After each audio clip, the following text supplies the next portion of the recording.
تو اس بندے کے پاس کئی ایک آپشنس ہیں. علماء نے خاص کر جیسے کہ ہم کبار علماء کی بات کرتے ہیں تو علامہ ابن العثیمین اور شیخ بن باز رحمۃ اللہ علیہ کے اس حوالے سے جو اقوال ہیں ہم ناظرین کے لیے پیش کرتے ہیں. نمبر 1، بندہ مسجد میں داخل ہوا ہے اور عشاء کی نماز شروع ہو چکی ہے، تو وہ بندہ مغرب کی نیت سے امام کے ساتھ عشاء کی نماز میں داخل ہو جائے گا. اهدنا الصراط المستقیم. بسم اللہ والصلاة والسلام علی رسول اللہ اما بعد.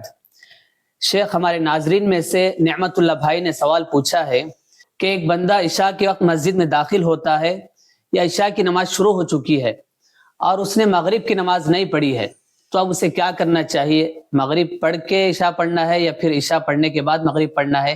اس بارے میں وضاحت فرمائیں. بسم اللہ الرحمن الرحیم، الحمدللہ والصلاة والسلام علی رسول اللہ اما بعد. دیکھیں، ایک بندہ عشاء مسجد میں داخل ہوا اور عشاء کی جماعت بالکل مان لیجئے اقامت ہو رہی ہے یا اقامت ہونے کے بالکل قریب ہے یا نماز شروع ہو چکی ہے، تو اس بندے کے پاس کئی ایک آپشنس ہیں. علماء نے خاص کر جیسے کہ ہم کبار علماء کی بات کرتے ہیں تو علامہ ابن العثیمین اور شیخ بن باز رحمۃ اللہ علیہ کے اس حوالے سے جو اقوال ہیں ہم ناظرین کے لیے پیش کرتے ہیں. نمبر 1، بندہ مسجد میں داخل ہوا ہے اور عشاء کی نماز شروع ہو چکی ہے، تو وہ بندہ مغرب کی نیت سے امام کے ساتھ عشاء کی نماز میں داخل ہو جائے گا.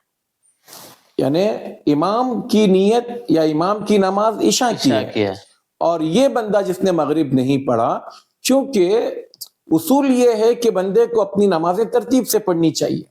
جی، اب عشاء سے پہلے مغرب ہے تو اس لیے وہ پہلے مغرب پڑھنا چاہیے، پھر اس کے بعد عشاء پڑھنی چاہیے. تو وہ عشاء کی نماز جب امام پڑھ رہا ہے تو یہ پیچھے مغرب کی نیت سے داخل ہوگا. لیکن شیخ مغرب کی 3 رکعت ہیں عشاء کی. ہاں، تو آئے گی تفصیل میں، وہ تفصیل اس کو جو ہے ہم بیان کریں گے. تو اب یہاں پر جب بندہ 3 رکعت ہو گئے امام کی 3 رکعت ہونے کے بعد اب یہاں پر 2 اقوال ہیں. علامہ ابن العثیمین رحمۃ اللہ علیہ کہتے ہیں کہ امام کی 3 رکعت ہونے کے بعد جب امام کھڑا ہو جائے گا تو یہ بندہ بیٹھا رہے گا، تشہد پورا پڑھے گا، سلام پھیرے گا اور فوراً اٹھ کر امام کے ساتھ جو ایک نماز ابھی امام پڑھ رہا ہے اس میں شامل ہوگا عشاء کی نیت سے. جی ہاں، تو اس کی 3 رکعت پوری ہوئی اور امام کی جو 4تھی رکعت چل رہی ہے اس میں جہاں وہ ملا. جی ہاں، یہ علامہ ابن العثیمین رحمۃ اللہ علیہ کہتے ہیں. شیخ بن باز رحمۃ اللہ علیہ یہ کہتے ہیں کہ جب امام 3 رکعت پڑھ لے تو یہ بندہ بیٹھا رہے، اٹھے نہیں 4تھی رکعت کے لیے، یہاں تک کہ امام 4تھی رکعت مکمل کر جب تشہد میں آئے تو یہ بندہ تشہد پڑھے اور امام کے ساتھ سلام پھیرے. یہ دونوں کے ایک چیزیں ہوئی. اچھا، اگر مان لیجئے بندہ مسجد میں داخل ہوا، امام کی 1 رکعت چھوٹ چکی ہے، جی ہاں، تو امام کی 3 رکعت ہیں، تو یہ بندہ امام کے ساتھ 3 رکعت پڑھے گا، اس کی نماز ہوگی. اب اس میں تھوڑا سا ڈسٹرب یہ ہوگا کہ پہلی رکعت میں تشہد ہو رہا ہے، دوسری رکعت میں تشہد ہو رہا ہے، تیسری رکعت میں تشہد ہو رہا ہے، یہ ایک الگ بات ہے.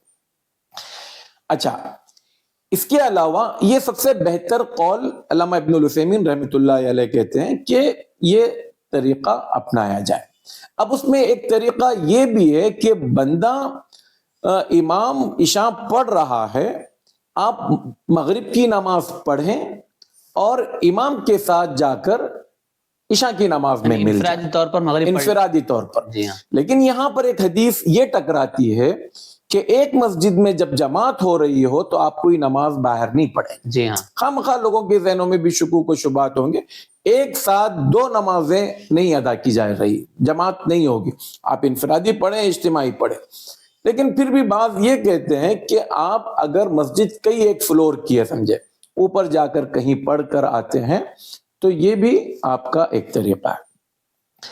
اب ایک چیز یہ بھی ہے کہ آپ امام کے ساتھ عشاء کی نماز عشاء کی نیت سے پڑھیں اور اس کے بعد مغرب کی نماز قضا کریں، لیکن یہاں پر ایک مسئلہ یہ آتا ہے کہ ترتیب میں آپ نے مغرب کو بعد میں رکھا، جی۔ عشاء کو پہلے رکھا. تو علامہ ابن العثیمین رحمۃ اللہ علیہ کہتے ہیں کہ بعض اوقات کسی وجہ سے یہ ترتیب ساقط ہو جاتی ہے کیونکہ بندے کی نماز جا رہی ہے، لہذا ویسے ہی مغرب کی نماز اس کی قضا ہوئی ہے تو عشاء کی نماز میں بھی وہ مل سکتا ہے، عشاء کی نماز پڑھ لے بعد میں مغرب کی نماز قضا کرے. تو کل ملا کر یہاں پر کئی ایک باتیں ہمارے سامنے آتی ہیں، ان میں شیخ بن باز اور علامہ ابن العثیمین کے اس قول کو زیادہ راجح قرار دیا گیا ہے کہ وہ مغرب کی نیت سے ہی عشاء کی نماز پڑھ لے تاکہ ترتیب بھی باقی رہے اور امام کے ساتھ وہ اپنی نماز مکمل کریں.